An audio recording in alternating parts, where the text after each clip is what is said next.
കടുവയെ കണ്ട വയനാട് മാനന്തവാടി ചിറക്കരയിൽ RRT സംഘം പരിശോധന നടത്തുകയാണ്. ജനവാസ മേഖലയോട് ചേർന്ന എസ്റ്റേറ്റിലാണ് ഇന്നലെ കടുവയെ കണ്ടത്. കൂടുവെച്ച് കടുവയെ പിടികൂടണമെന്നാണ് നാട്ടുകാരുടെ ആവശ്യം. ഫൈസലുണ്ട് വിവരങ്ങൾ നൽകാനായി. ഫൈസൽ, ഈ ജനവാസ മേഖലയിൽ കടുവ തന്നെയാണോ വന്നത്?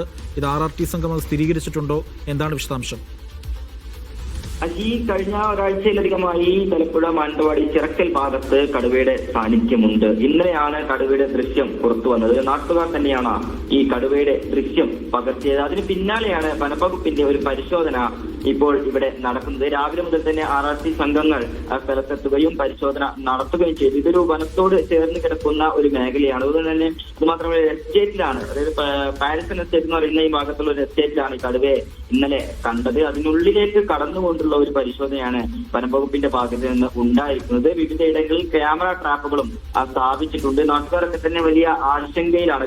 കാരണം ഈ എസ്റ്റേറ്റ് മേഖല കഴിഞ്ഞ് വരികയാണെങ്കിൽ 100% ജനവാസ മേഖലയുള്ള ഒരു പ്രദേശം കൂടിയാണ്. അതുകൊണ്ട് തന്നെ ഏതെങ്കിലും തരത്തിൽ കടുവ ജനവാസ മേഖലയിലേക്ക് എത്തിക്കഴിഞ്ഞാൽ അത് വലിയ തരത്തിലുള്ള പ്രശ്നങ്ങൾക്ക് വകവെക്കും. അതുകൊണ്ട് തന്നെ കടുവയെ കൂടുവെച്ച് പിടികൂടണമെന്നുള്ള ഒരു ആവശ്യമാണ് നാട്ടുകാർ ഉന്നയിക്കുന്നത്. എന്തായാലും വനംവകുപ്പിന്റെ ഭാഗത്ത് നിന്നുള്ള പരിശോധന ശക്തമാക്കിയിട്ടുണ്ട്. കൂടുതൽ ക്യാമറ ട്രാപ്പുകളിലൊക്കെ ഈ ഏതെങ്കിലും കടുവ കുടുങ്ങുകയാണെങ്കിൽ ഒരുപക്ഷെ കൂട് ഉൾപ്പെടെയുള്ള സ്ഥാപിച്ചുകൊണ്ട് കടുവയെ കൂടുതൽ പിടികൂടുന്നതിന് വേണ്ടിയുള്ള കൂടുതൽ സജ്ജീകരണങ്ങളുമായിട്ടായിരിക്കും വനംവകുപ്പ് കടക്കുക. എന്തായാലും പ്രദേശത്തെ ശക്തമായ ജാഗ്രതാ നിർദ്ദേശം നൽകിയിട്ടുണ്ട്.